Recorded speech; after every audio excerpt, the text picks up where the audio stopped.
Do you guys hear that? To me, it sounds the same. It's working. It's working? Maybe it's X. If Jim can hear it, it's working. Okay.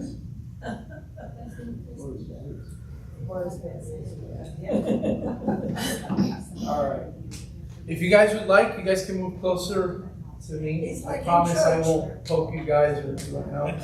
Okay. This is like in church. Okay. Okay. No, he's like high school. Yeah. Back row, the bus.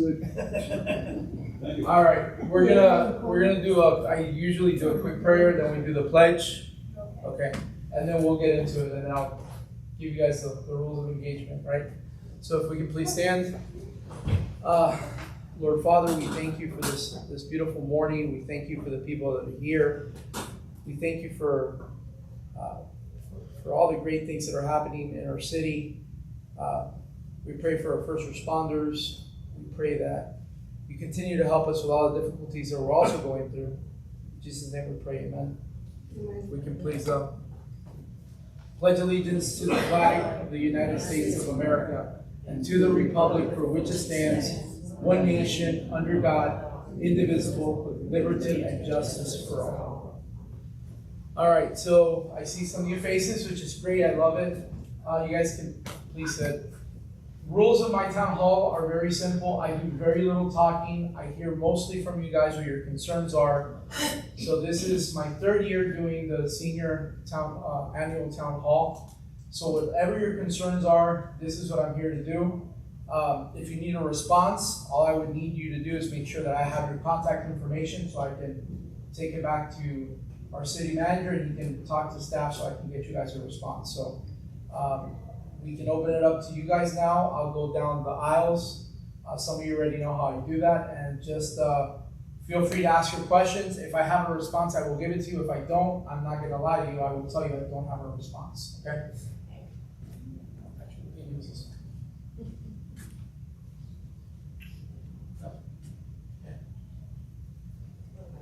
If you have any questions, concerns,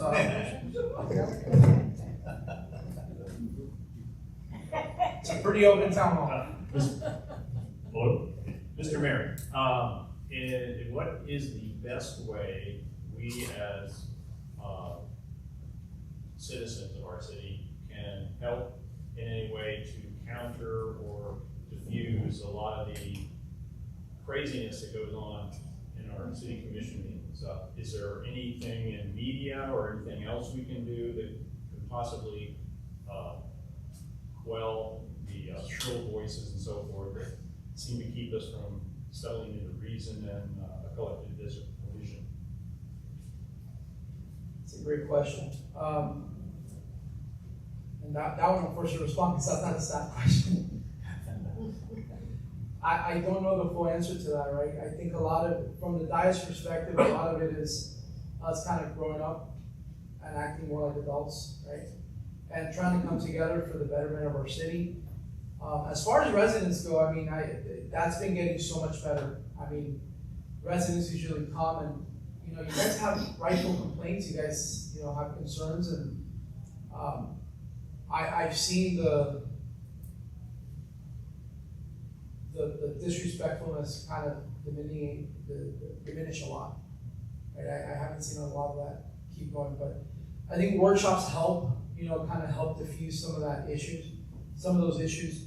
I think with working on increasing, I wanted to swap the times. I wanted the workshops to be 4 minutes for residents because I think that's where you need the most dialogues, but I think we landed at 3 minutes. I think having those dialogues with residents and the commission helps a lot. I think scheduling meetings with your commissioner or with myself or the mayor, that helps so much more as well. I've been able to sit across people where we couldn't agree on something, but we have such a great dialogue and debate. And sometimes we both leave saying, you know, we can't agree on it, but at least we know where each of us stand on a certain item. That needs to happen a lot more. I think the biggest way to diffuse any of the silliness is a lot more communication. So I think that's one of the ways. And if you guys have more ideas than that, please email me, text me, call me, and let me know what else we can do. So, bless them.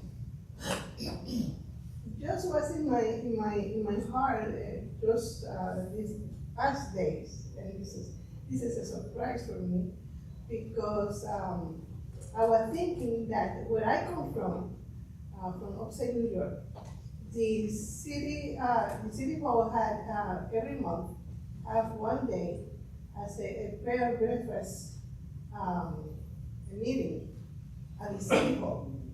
And I was wondering when I was about to call you to ask you if you can consider that possibility that a special a group of clergy of different denominations can come together once a month and pray for you for the city, the well-being of everybody.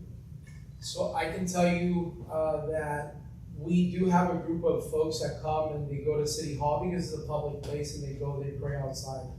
I know that every year they host a prayer breakfast in different areas. I know it's being organized now as we speak.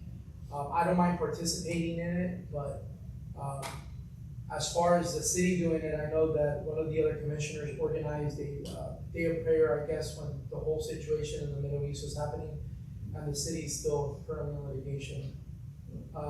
There is some differences of ideas, what the definition of separation between church and state, and then you have some folks that believe that elected officials should not be speaking about religion, but what the Constitution, the Federalist, anti-Federalist papers talk about, where the government shouldn't be imposing a religion, which is what it's.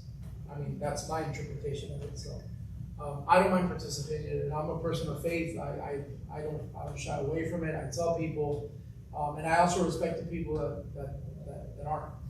So, sorry. My name's Scott Kaufman. Two things, if I may. Yes, please. First one, you recently posted the opening for an ordinance review committee. One, when the selection is going to be made and the results are going to be publicized. Two, the traffic enforcement issue. In the neighborhood, my wife and I, we walk regularly. There's no sidewalks where we do walk a lot, and people are speeding. They came out and did a traffic monitor, and the results, they were provided and told me that they had to be going 20 or 12 miles per hour over the speed limit, as well as at least 80 to 85% of the people traveling had to be speeding for any enforcement to be done. I don't understand. I believe I was in that email. I believe you emailed me initially, or I asked you to email me initially. Yes. That explains our road. So yeah, unfortunately, I'll get more information just so you know on staff specifically on that. Right. I know that has to do a lot with the sheriff's office, and I'm not placing the blame on them. From what I'm being told, and again, I'll be in contact again with you to get a more clear definition as to why we have those thresholds and maybe changing them. But people see those little strips on the floor, it's like something in them, it's like they automatically slow down. So the regular speeder that will go through at 50 miles per hour on a 35 mile per hour zone, they'll tend to slow down because they don't know if it's what type of a thing it is. They feel the tuk-tuk and they slow down. It's an unfortunate situation. But to answer your first question, I know with this budget season coming up, one of the biggest concerns that I know I've pushed, right, and I know a lot of the other commissioners have as well, is sidewalks and our infrastructure.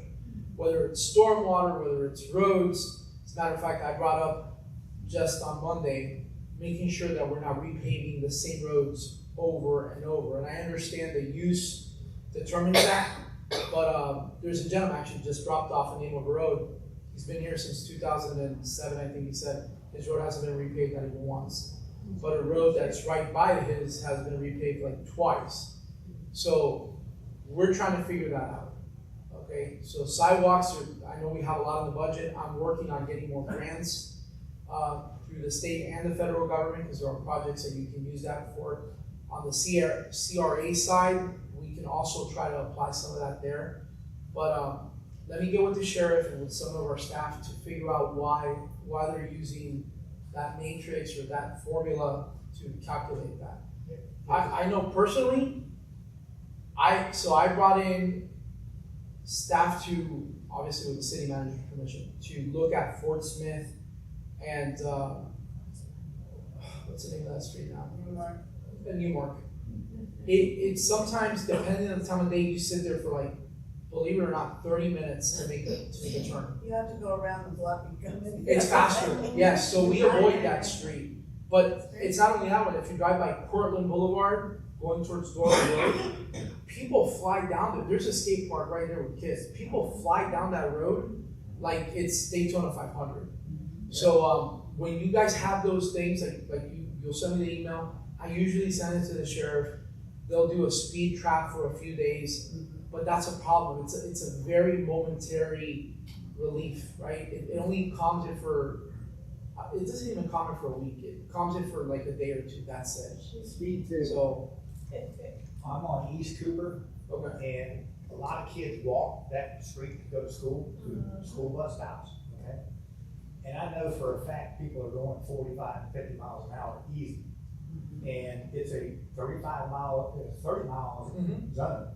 My wife and I walk every day, and you know it's frightening to have vehicles go by you at that speed, not knowing whether they're paying attention. Do you have sidewalks on one No, side or just we have none. on neither side? And they won't put a bump because there's no sidewalks, and they're afraid that people will go around it. Well, then, yeah. So I will tell you, speed bumps. Our first responders are very adamantly against the speed bumps, for the simple fact that if you're in an ambulance ride and you're trying to get somebody to say, I understand some of that, right? Maybe inside more of the inner streets, I think that there should be some type of variance for that, but I understand why they don't want it. Before you leave, again, I have a little paper over there, if you can just give me your address, okay. And what I'll do is, I'll see if we can take a look at your street to see why there's no sidewalks. How close is the school to you? Because there's a state statute that says if there's a school within a certain vicinity, you need at least one side of the road to have sidewalks. There's a new neighborhood that's been built, and the school's right on the edge of it, and it's right next to us, basically. Let's get together and see if we can look at it. Because one of the other things is not only having sidewalks. You go down Providence Boulevard and tell me how good that works. We had one person killed and the other person hospitalized, a pet died. The sidewalks need to be raised. I don't know why we're not raising sidewalks, because if I think the car that hit that family was in a BMW, those cars are usually really low. They hit the bump, they're gonna stop being idiots and get off their phones and pay attention. And we would have probably saved their life, so. What about rumble strips? Then the service vehicles wouldn't be affected. I never thought about that. That's good. Well, we were driving down in South Florida, down Nero, and drove me crazy, But there'd be sections. but there were Sections of that. all the way down there. You mean like on 995, they have that one No, strip? Yeah, on 95, but even when you got off, Okay. we were going down to the Cleveland Clinic, and the roads, I'm just going, well, this is a great idea, because Montecito is like one of the very few straight roads through neighborhoods, and it's 30 miles an hour, and people will just, we walk, but we have sidewalks. Yeah. Do you mind emailing me on it? Yeah, Sure. yes. Rumble strips are non-invasive for emergency vehicles, Yeah. but enough to make people go. I honestly never thought of that.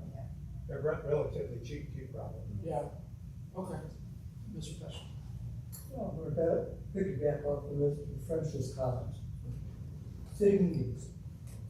I'd love to see public comment become part of the meeting, not separated from. Again, if the main thing is, a lot of us have things to say to you guys that we feel are important and we'd like to have recorded. The city is not recording our public comments as being outside. To set precedent, not the city manager on that concern. Correct. So the public comments are being recorded. You can ask for them. They're not being televised. That's the difference. So I will tell you, obviously, if it's an item on the agenda, you are more than welcome to come and speak about it. The issue that we're having as a city, right, and I know some people don't like what I'm about to say, but I'm going to stand firm on my belief on this. Since we have taken public comment off of YouTube, Facebook, I know some residents still stream it, that's perfectly fine. The amount of people coming to do the screaming, the yelling, it has been completely reduced, right? I have no issue. listen, I keep telling this to people. You have an issue with your bills, you have an issue, that's perfectly fine. You're petitioning your government for redress of grievances, right? That's part of the First Amendment.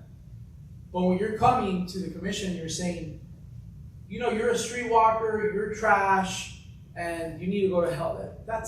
We're adults. And unfortunately, we're all paying for, let's call it what it is, the 3 or 4 people that do it. That's it.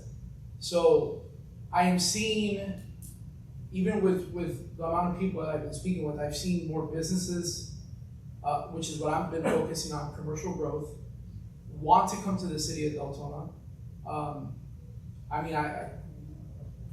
I won't say the names, but I mean, we got at least 4 like legitimate restaurants. Now I'm not talking about fast food, I'm not talking about Dairy Queen or Culver's, the ones that have already been announced. Like 4 of them legitimately that, I mean, maybe if they come to the commission meeting, they'll be like, no, you guys haven't fixed some of your issues, but that feel like we've grown up in that aspect, that they've seen that go away.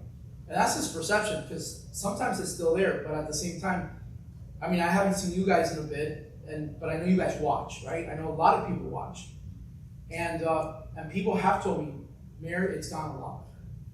And so that's the reason why I haven't pushed for that.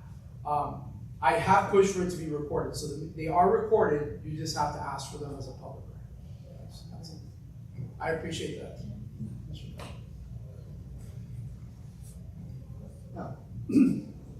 I'm afraid of. After he got his beekeeper logo. The public input needs to be looked at, because the way that it's set up now, it's like, you know, I'm a regular, but I usually go there to certain subjects. I look at the agenda and I'm like, I'd like to say something about that. And then the ones that I didn't plan on saying something about, issues come up. And I haven't put in my request to talk because I didn't plan on talking about it. But I had to wait until the people on the dais had their squabbles or whatever before I had something to say about it, and I can't do anything. So I kind of like to have that looked at. It's along the same lines of what you were saying, and it's the French. The only other thing is I accidentally got on a page. We had some problems with Spectrum, and what I do is, instead of watching it on TV, I'll put it on my iPad or my phone and I'll stream it to my TV. Well, when I did that on my iPad, up comes this thing that says that I can put in comments and questions and chat, and I was like, wow, when did that come about? And then, of course, I connected to it and I couldn't get back to it. Is that a thing, or was I mistaken? So I think that's on a YouTube mobile platform thing, if I'm not mistaken. I'll get back to you on that question specifically. Yeah, I know what you're talking about. Like Google Meetings, Mhm. or Microsoft Meetings, or something like that. Yeah. Because one of the things I've always objected to is, okay, if you're disabled like me, and you can't make it there this bad or whatever, I just watch on TV. I watch you guys all the time. I feel like a lawyer. So, but it's like, how do I communicate? Now, if you get into the whole reasonable accommodation, maybe blah, blah, blah, blah, blah, I should be able to, and I've seen other places, like Windermere, you can dial in and you can put it in a chat, and if need be, you can talk to in public comments over the internet. I'd like to see that developed, because Okay. that would make my life a whole lot easier. I'll take that to staff. I will tell you, a lot of the pains that Deltona has suffered has been so many years of the consistent turnover, not only from the city manager, but from directors and things like that. And I believe we have a horrible, I admit it, we have a horrible communication situation. And I know PIO is trying their very best to fix things. Good example, not this Monday, the prior Monday, or maybe it was this Monday, we had a storm, it hit, power surge, took out the AC unit, and then it took out the whole network. I believe staff was without being able to do certain things for like a day or two.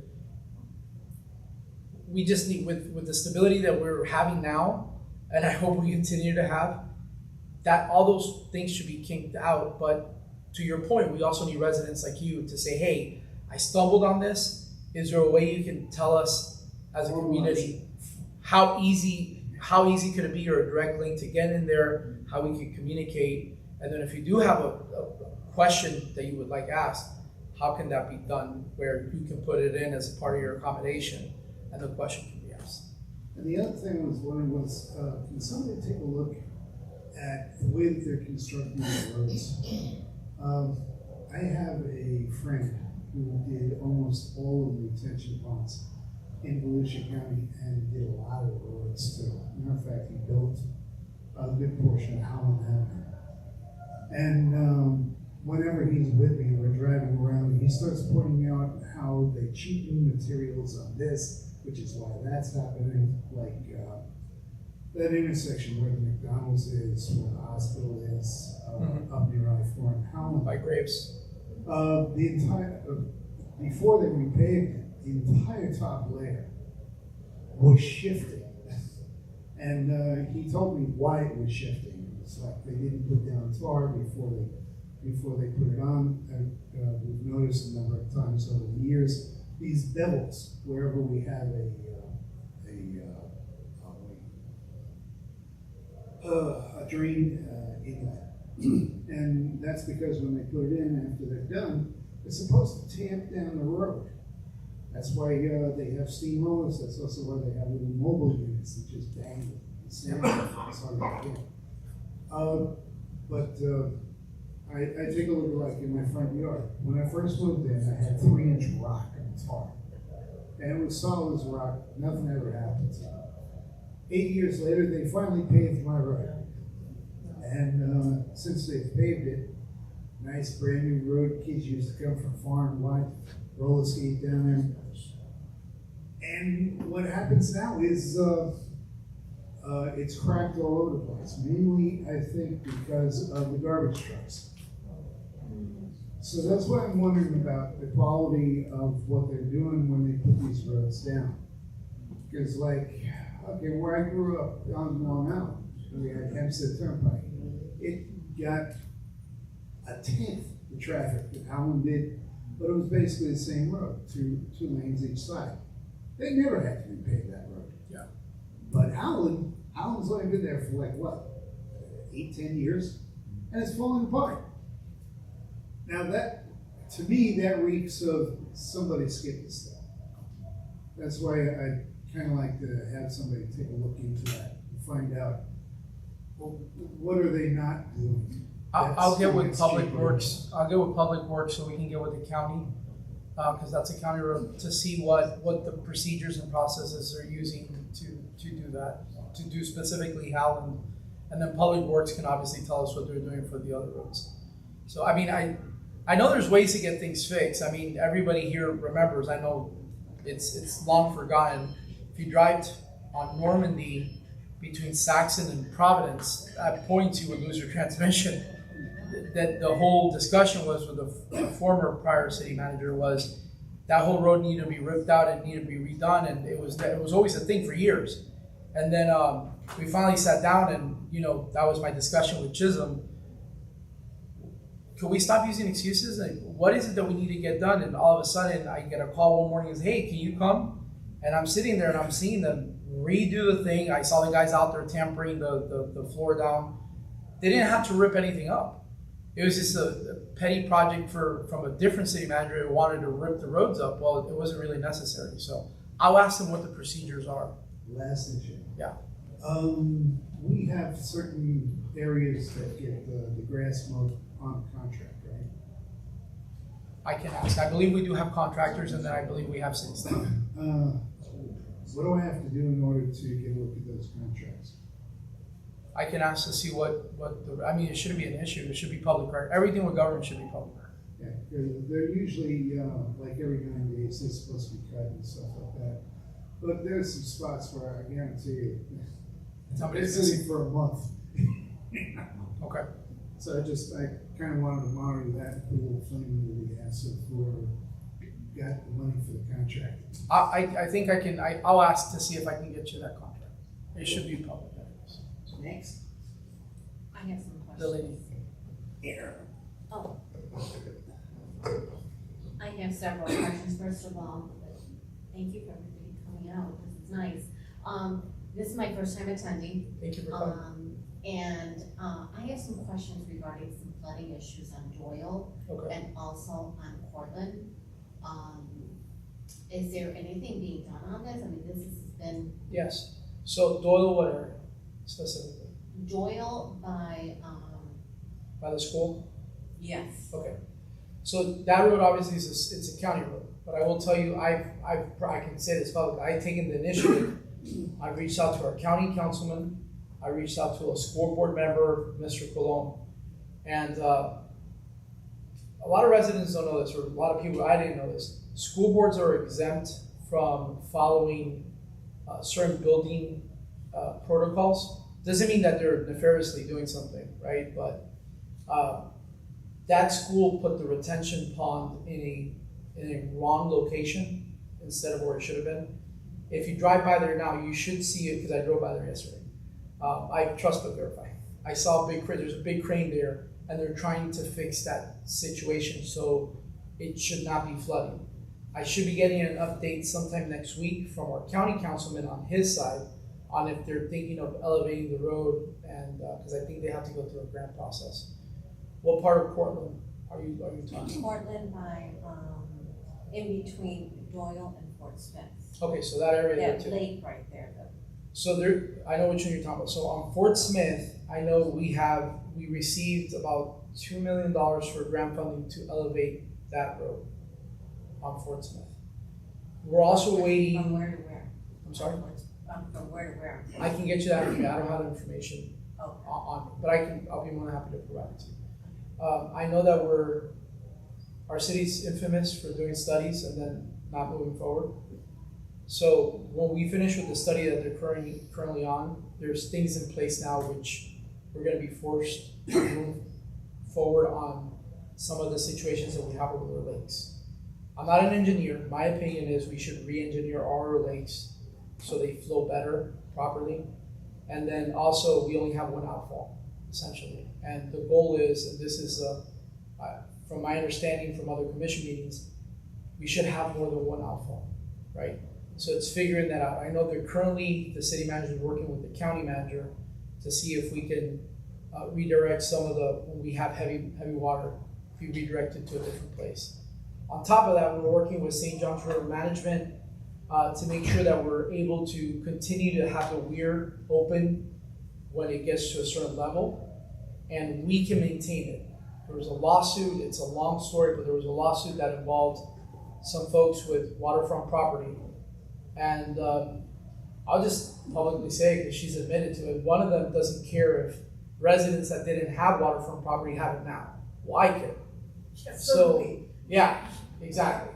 I mean, they used to have a really beautiful garden in the back, and now I don't even want to get it restarted because It looks like a moonscape instead of the park. so there are legitimate things that are being done. I'm going to say this, and I don't think this is a stretch. I think between now and next year, maybe 14 months, you guys will all start seeing probably 10, 11 different infrastructure water projects coming up. Because we have in our budget enough money. I think we have like 20 projects we want to work on. We have enough to work on the first 10 to 11 of them. And those should be done with, or started or done between now and the next 18 months. Okay, great. My next question is on the 415 by the Walmart there. I've been seeing signs there that car wash. First it was on the right-hand side, okay, for a long time. And then now it's on the left-hand side and it's kind of been dormant. What's the status on that? I don't pay attention to signs. If you guys can remember, we've had a hotel coming soon sign on the other side of the city. I will say, I can officially say there is one already signed up. We're getting 2 hotels in that corner, so that's great. The corner Oh, of what? That's on by where the hospital, Halifax Hospital is. Oh, okay. So that's that. Going back to your corner, I have seen that sign even though I don't pay attention to it, but I've seen the sign transit. It's almost like you're walking across the street. Now, I think if it's not the same sign, I believe it's closer to Pine Ridge now. It's a car wash sign there now. So honestly, I don't pay attention to signs. I don't think and that's gonna be a code enforcement issue. We need to be able to regulate that because all that's doing is blighting the city, to be very sincere. In that corner, from my understanding, so Halifax owns that corner on 415 and Howland Boulevard. They own a piece of property there. They are thinking of putting an urgent care there for now. It's really needed in that corner. That corner of the city has nothing. And then I've been trying to bring in some more retail, restaurant specific, but retail, not dollar stores. Sorry, somebody from the dollar store was here. So I have a pet peeve, smoke shops, dollar stores, and storage facilities. We have more than enough. I'm a big capitalist person and all that, but I think if you guys go to Portland Boulevard and Fort Smith, and you go into that plaza, I go there because it's a pediatric center. Every single shop is a smoke shop. Yeah, yes.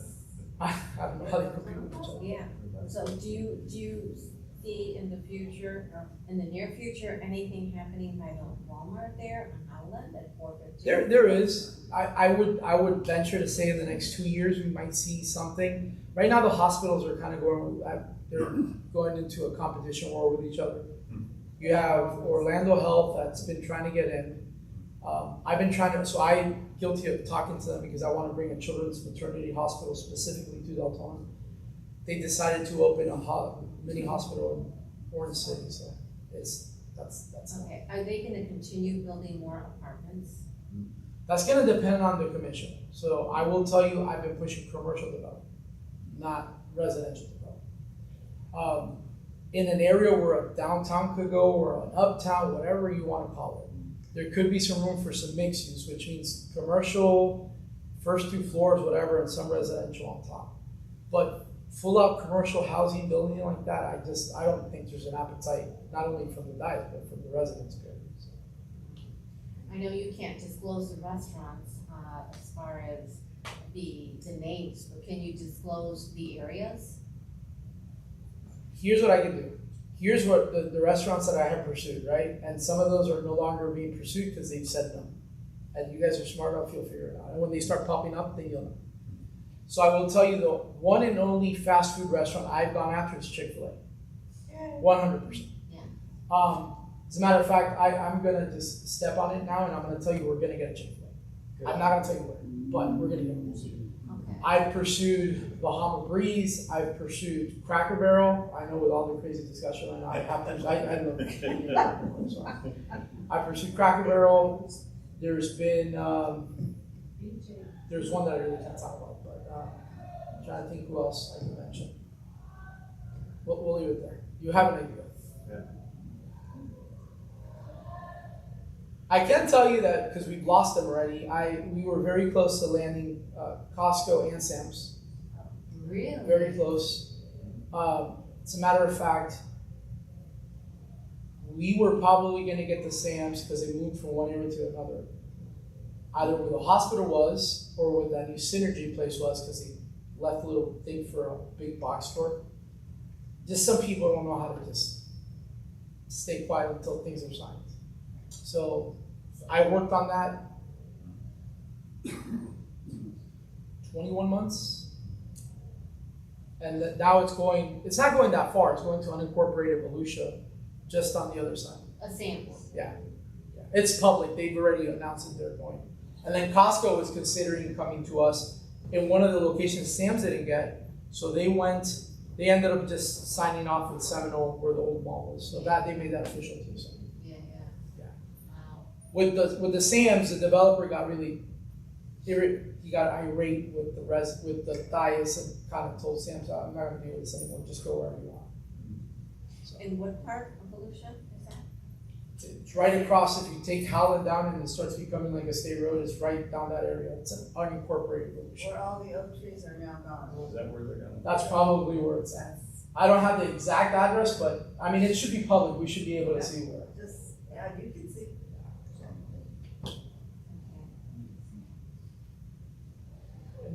about the street I'll come lights? to you. What about the street lights? Like, I've noticed like on Portsmouth, I don't know if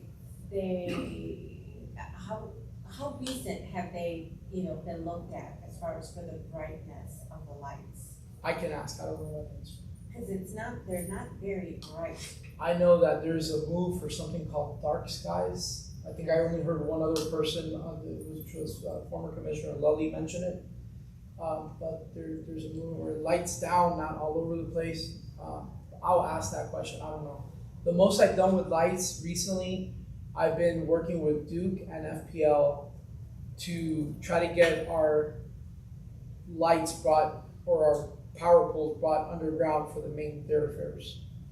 Just because it's safer for hurricanes. Everything has an up and down side. If it's an area that's extremely flooded, you have to wait a couple of days, but the majority of the time, in the areas that I was looking at, there's really very little flooding to no flooding, so that's a perfect area where you can bring that down. Because if you drive down Saxon Boulevard, I'll give you that example, right before you cross the bridge to Orange City, all of our power lines, they crisscross. It looks like spider webs for some reason. Then you cross Orange City and everything's straight. I don't know. Maybe they try to save money. I don't know what the reasoning behind that is. But let me get Mr. Pesha, then Mr. Pesha. One of my favorite topics, Lakeshore Drive, old community center. Mm-hmm. Now, I understand the boat ramps are about 18 months away, and maybe even more after that. But the old community center, yes, we have the center, we have the luncheon, but we don't have a community center. It's We open. had that. It's open. That's open. You can use it. You can rent it. Where we've had some issues in that area now, because I know I've inquired on it, we don't have an employee to staff it, right? And we just got rid of like 13 positions, and rightfully so. They were going in the budget and they were not being fulfilled because we couldn't get people to actually apply for them, certain of them. But that's opened. I know some of the seniors, I don't know what the contract is. I can find that information out, but they want to leave the COA here. Mhm. So I can try to ask, what about having a secondary senior center? But Well, not only a senior center, but a community center. Activity points where you can go down and utilize it as a city function. Lake Mary has a beautiful community center where they have activities that any citizen can go to and participate. I can ask. I don't know. I don't have a direct answer to it, but I can ask. I know that the Lakeshore thing is, they're going to put it back to the way they found it. That was their agreement. It's either we take you to litigation and we both spend a lot of money we shouldn't, or you can leave it how you found it, and then we could pay you to finish the job on the repiping to where we needed the pipe to go so we can do the cut project. But we're also working with St. John's River Management to see if we can work on maybe doing something else further down.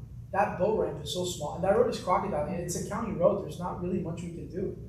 You have the folks that are in the apartments right there that are very concerned, rightfully so, and they want it back to the way it used to be. But if we can have like a secondary boat ramp where the road is kind of a little bit further back, so we're not getting people into accidents, it's going to work better. But again, let's get that one to where it used to be, because it's been a long time. And full disclosure, I met with some folks to make sure we had it in Sanford to see if we have sister city agreements, and we do. And I mean, I would love for us, while we figure out our whole entertainment stuff, for us to do trolleys back and forth to Sanford to enjoy their downtown while we figure out our component. And they're willing to do it. I mean, there needs to be an economic benefit for both, but we have the agreements in place. Other mayors and city commissioners have thought about it, so it's not my idea. But there's good components there, but we need that boat ramp fixed for any of that to happen. At one time, I thought I heard something mentioned about the Coast Guard station being down there. So the Coast Guard, the Coast Guard Auxiliary did approach me. They wanted to see if we could do something there.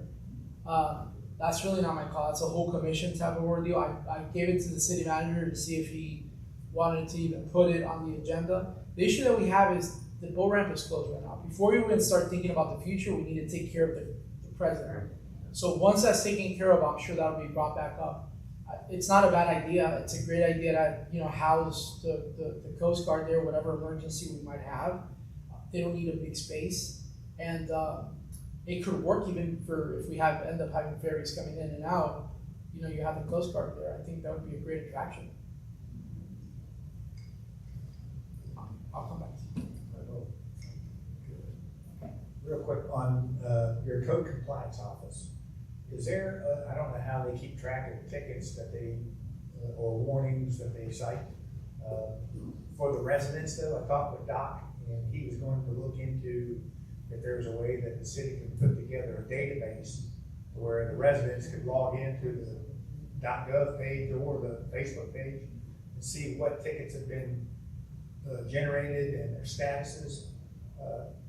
That would alleviate me from sending emails out. Listen, I don't mind you sending emails, by the way, but we have a resident that's very big on data. Her name is Terry Ellis. I know she gets excited when I mention her name, so big kudos to Miss Ellis.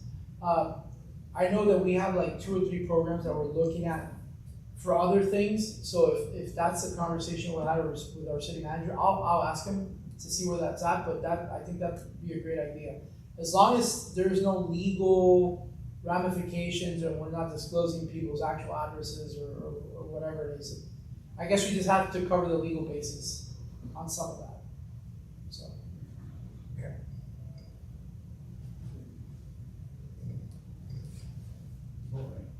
I wasn't gonna say anything this morning, but Please, you're here to talk. there are 2 very short things. One is the dog park. Got a lot of people that use it, but the latches on the gate are very boring. It takes old people a long time to get in and out. Number 2 is the bathroom. One is locked, one isn't. And I asked about it, and they said, well, we keep one for a spare in case one breaks down. So if you got a man and a woman that want to pee at the same time, one of them's up the creek. Okay? That's like going out here and Usually locking those up one- gentlemen will have to wait. Going out here locking up one of these bathrooms is saying the same thing.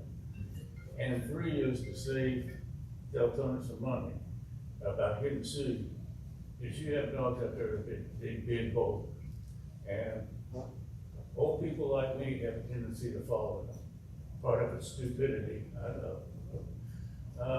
But I mean, you have old ladies that fall down. Had a dog last week running, fell down the hole. Tore his ACLU, $3,000 to get it fixed. And that's in the Deltona dog park. And I'm just telling you that, just in case Deltona, somebody wants to sue Deltona. And the second thing is y'all printed out all this money for these golden books, or did anybody get any of those? Yeah. Too many of them. And nothing has been enforced in it. Nothing whatsoever. Just 2 short answers, just. I will try to figure out the latch thing. I'll reach out to our parks director. As well as the bathroom thing, I know sometimes there's a reasoning behind it. I know one time somebody made a complaint in Dewey Booster, and when I called Mr. Manning, one of the kids had burned the trash can and burned part of the bathroom inside. So I'll ask to see what. I know there's some things that we're thinking about doing at the dog park. I know so we're doing different phases. I think we're now ready to approve phase 1. And then phase 2, it might have, because I'm trying to get something done at that dog park specifically. So for residents, where they can sit down on a bench, I would like to see the little statue that the Volusia County Sheriff said that they would be willing to give money for the canine that was killed, and build like a rainbow bridge, and where people can put the tags of their dogs that they lost. It'll probably get replaced every year or something. It's just something that I thought would help bring the community together. They started that important slab and brought out all the stuff and cut down the trees, but for some reason they just quit. Oh, I know why. And they said it was the city that started. Those politics. 100% politics. 100%. What could they be against? Because it was my idea, and it was within the city manager's purview, and there's certain things that the city manager can say, you know what, because this is really a project that does benefit the community, they can, go ahead and run with it if they think it's a great idea. If it's too controversial, then they can bring it to the commission. how controversial should it be that the Volusia Sheriff's Office wants to team up with the city to build this essentially a memorial? The closest memorial that was actually wiped away, I believe, in one of the floods, is in Texas, or was in Texas. That was the closest memorial, which was a rainbow bridge. People would go in there and put their dog tags, and it's just a regular bridge over this little retention pond over there, and national people would go visit all the time. It's no longer there. They lost it, so they're trying to rebuild it. So, for example, I can tell you an example of a different type of project that should come before the commission. I have an idea of seeing a glow-in-the-dark park. Again, Texas is the closest glow-in-the-dark park you can find. I think it's called La Jolla. And if we can combine that with like Friday night bikes where you get a bunch of food trucks, it could be a family event. We don't have a lot of this stuff.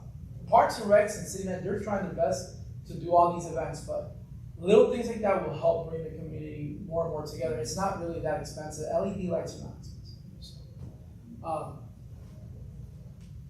let me go with city manager on the code enforcement stuff. I know that the Golden Book was put out because a lot of people didn't know the rules, right? And it's not like they're brand new. They've been there for a while. I know that there's discussion of moving from a reactive to a proactive code enforcement, but it's like anything. That is the one issue that 50% will be mad, the other 50% will be happy. But we need to pick which one we want to do. We can't be. Right. Yeah. There's one house at the corner of Elkham and Cooper. I think he's running his business out of his house, because on weekends, there's 13 vehicles in that. They're all over the place too. So Trucks, cars, everything. So reach out to code enforcement. I will tell you, last year a state law passed that the state municipalities cannot restrict businesses from conducting they cannot restrict a person from conducting a home-based business from their house. Now, they still have to follow the ordinances. Meaning, if you're allowed 5 cars in your property, you cannot have 15 or 13 cars or 6 cars or 5 cars and a half because one is missing, and then just outside your house. That happens to be one of the specific addresses in my email too. Okay. I'm gonna go to this lady and then I'll go back to you if you have a question. Okay. Okay, on Doyle and Cortland, there's that, it used to be a Winn-Dixie and then a furniture store moved in there and then they left. What are they doing with that building? Because I know it didn't have any air conditioning. I don't know what they're doing with that building. That's because it's a private property. I can tell you that I've reached out to Sedano's because Publix won't build another Publix here for now. Whole Foods right now won't come to Deltona. They don't think we have a market. I think there's a Sprouts considering coming to Deltona. Trader Joe's, I have not heard from yet. But Sedano's, I've been trying to bring them because they have, that's a perfect place for another grocery store. I mean, if we bring in another furniture store like the one that was there, that we're gonna see what just happened. We need a good anchor store that can bring something to that area. I mean, look, Publix on Saxon, everybody loves that Publix in that area. They're gonna lose it for a solid 18 months to 24 months because they're gonna tear it down and rebuild it completely up. Really? Yes, and The one that was the Albertsons? on Yeah, Finland and Saxon. So there's a very bougie style Publix in Palm Beach County where you can go in, you can sit down and do wine testing. They can do kind of like a Chipotle style burritos. So I'm assuming, I'm gonna say assumption, so I'm gonna get into trouble. That's what they're planning on doing. It's doing an upscale type of When's that gonna Publix. start to do that? Yeah. What? Do you know when that's gonna start? I'm not sure. I can try to find out. I know it's they've already went to the news and the news knows about it because I got a couple of complaints that they're gonna have to shop at Port City for a bit. Yeah. 5 miles down the road, I think they can handle it. Yeah. Okay, what about, the downtown, Deltona? What's the status on that? I don't know if I should sit down for this. So it's in the consulting phase right now. So the people that were doing our 2050 vision plan, they got direction from the commission to move it forward to them, right? I think there is some differences of an opinion of what a downtown should look like, right? I can tell you from sitting down with many residents, some that are opposed, some that are very for it. And I think the majority of the commission agrees with this. I just think because we have so much inner fighting, we just can't put our differences aside. We want to see something like if you've ever gone to City Place in West Palm Beach. There's a lot of greenery, there's a lot of walkability, there's a lot of mom and pops and bigger restaurants. For example, there's a Cheesecake Factory across the street, and then on this side there's like 4 or 5 different mom and pop shops, burgers, ice creams. There is a section where they do like bands play in the outside with a bunch of tables all over the place. I suggest you guys look at it. And then where the Cheesecake Factory is, further down there's a Publix, and then above all of that, you have 1-2 stories of upscale housing. I mean, that's usually where doctors and people tend to live. Obviously people live there, but I mean people like from that profession in life. So what's the status of it is under consulting right now. Yeah. So I'm doing my part. I'm trying to bring in the commercial part of it, and it takes time, you know? Yeah. Mainly because you have, for example, if I want a maternity children's hospital, right now Advent Health, Halifax, they are struggling with getting doctors. And let's be sincere, like when I met with both of their directors, I told them, I know why you guys don't have doctors and you struggle with it, and you have, they're called traveling nurses, which get paid very good money. It's because you don't have an area where they can live. Like I told them, I bet you the majority of your doctors live either in Lake Mary, that very nice area over there, I think it's called Victoria Parks in DeLand. And it's very simple, it's because no doctor or nurse that works 13 to 18-hour shifts wants to come home and worry about cutting their grass, the water heater's broken, they want to come home, take a shower, be with their partners, go downstairs, have a bite, go back up and sleep for like 20 hours, who knows? We don't have that. You know, and I've worked my magic as much as I can. I mean, I have UCF very interested in probably a satellite campus for pediatrics, which it all gets combined. If you have a children's maternity hospital, you have a pediatric school next to it, they supply the residency, which would make your doctors cost a little bit less for them. But then the doctors get the experience that they need where they can go somewhere else and make a lot more money. But those are the only ways that we're going to be able to do it. Unfortunately, we do need some, and it's not housing, it's some type of mixed use. Because building more houses, that's not going to bring those doctors here. They don't want a house. They want a place where they, almost like an apartment where they can live upstairs and Temporary. Something where they don't have to worry, hey, can you come and fix my water heater? Great. I know I pay my fees and grass is getting cut. That's it. That's what they want to see. That doesn't mean all the doctors like that. I know a doctor that has his own beautiful house and he loves that. A question related to what you were just saying. Isn't that some of the plan behind the overall concept for the Halifax crossings right up here on Howland and Graves? That whole section that's going to be developed around the hospital there? So that is essentially what we wanted to see, but essentially mixed use was put into that moratorium.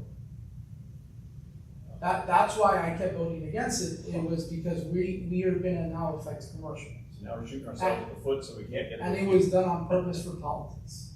I will say that openly. Okay. You just put the name Trump on your back and be done with it. I mean, listen, I fight against people, you know, this from my own party a lot of times. This whole SB 180 is a great example, right? I don't agree with portions of the law. They did some very stupid things in that law, right? But I also don't think that screaming at somebody and saying, hey, I'm going to sue the hell out of you is going to fix it. And scaring the residents to say that's going to take 2 years. Well, that's not true. In September, we have committee weeks start, and we can already have those conversations. Now, I mean, some of the people that I initially had meetings with have canceled their meetings because they don't know if they can have a discussion with me because we're in the middle of a litigation. So now you just got the mayor that's working with other mayors around the state, you just took him and shackled him, and it's just, what can you do? So now all I can do is just send them my opinions, and work on some edits that we're working on and see if they're willing to listen. Yeah, the other question was, is there any update on the unfinished complex that was being constructed on Ellen Osteen Road behind the Publix and Lowe's? Yes. So that, apparently somebody shared my email address. I gave it to someone on there. Can I share public? I said, yeah, I don't care. How can I say this without, allegedly, it seems like it gives the illusion of, I don't know what other magic words to throw in there. The people are playing some type of shell game. I really don't know. I gave them the benefit of the doubt, and I supported them saying, okay, you need this, let's vote for it. This crap needs to get finished. I got an email not too long ago that stated, hey, great exciting news, we are now this corporation, and here's the new owner that's coming in, and we're co-owners, and you guys have no idea how much that pissed me off, part of the language. I sent out an email to Doc, to our legal team, and I essentially said if the commission would be okay with it, I want us to foreclose on all that damn property. I go on the property appraiser's website to look up the property. There's a little thing on there which is public that says certified funds only, knowing that they bounced a check to us twice, tells me that they bounced a check to them. They haven't paid this year's property tax. So if we don't foreclose on them, somebody else is probably the property appraiser. So I sent them a very professional, because I'm still the mayor, I have to be professional, but very stern email on my disgust. And they keep blaming Duke Energy over one damn pole, and it's called not having accountability. So I am hoping that if they don't finish it, we can take it over, we can sell it off because we don't need to be in the real estate business, and somebody else that's more professional can finish it. That is what I'm hoping. Because as much as everybody wants to say, the whole, what it was, like 2-hour meeting that we had about the 500 some properties that were connected to that, I don't even think that closed. I think that people pulled out. So, and as soon as that passed, they took a trip to their country for like 2 months. Let me get her and I'll go back to you. Okay, just 2 questions. One is, do you forecast any new businesses opening up on 415 by the Walmart? Anything? There's all that open land there. I don't know right now. I haven't seen too much movement. The only person, so our economic development director, has been one of the few people, well, that's his responsibility to bring jobs, but most of the folks are more concentrated on the other side of the state. So, and I'm more interested in filling up the areas that have already been cleared versus taking down more trees to put something we have cleared land already. And the monkey sanctuary here in Deltona. You don't know we have one. I do not know we have a monkey sanctuary. That's what I'm talking about. Why doesn't the city assist them with promoting the monkey sanctuary? It's right off of Doyle and the 415. There's an older couple that takes in these monkeys. I've actually toured the facility. That could be county. That's county. That's county. That's county. Pardon me? That's a county area. It's not Deltona. Oh. Or Osteen. That's why Okay. But I'm still gonna ask because now I want to. Yeah, you can go and feed them, and Osteen? it's really neat. The couple that runs it, they run by donations. Okay. And you go and feed the monkeys, and they're pretty much monkeys that have been retired from performing either in circuses or different arenas. But that was my question. Quick one. I think you had an idea a while back about getting a secondary exit off of I-4, so that instead of coming right up on Howland, you go past Howland, maybe around the hospital, and then back into Cortland. And the main reason for that is because, look, I see every day people getting off of I-4.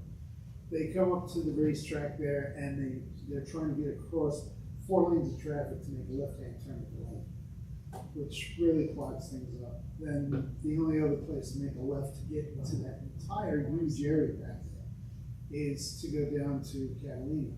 And it's like we have traffic backed up all the way to the fire department. So I was wondering if you had heard anything about that? I know the county, we just contacted the county to work on where Panda Express, Starbucks, and Burger King's at. If we can work on improving that, so people don't have to go through like 4 lanes, or go, for some reason it takes folks a lot of effort to go to the light and then that. Here's what I'm envisioning, but I'm telling you right now, this is not gonna happen in the next 5 years. My hopes is that we get the Rhode Island extension done, right? So they're talking about an overpass. Great, I want the overpass. Once the overpass is done, I want there to be an interchange. I don't care, I'm not gonna fight the interchange now because they've already told me, not just no, but it's a hell no. I'm gonna get what I want first, let's get the overpass.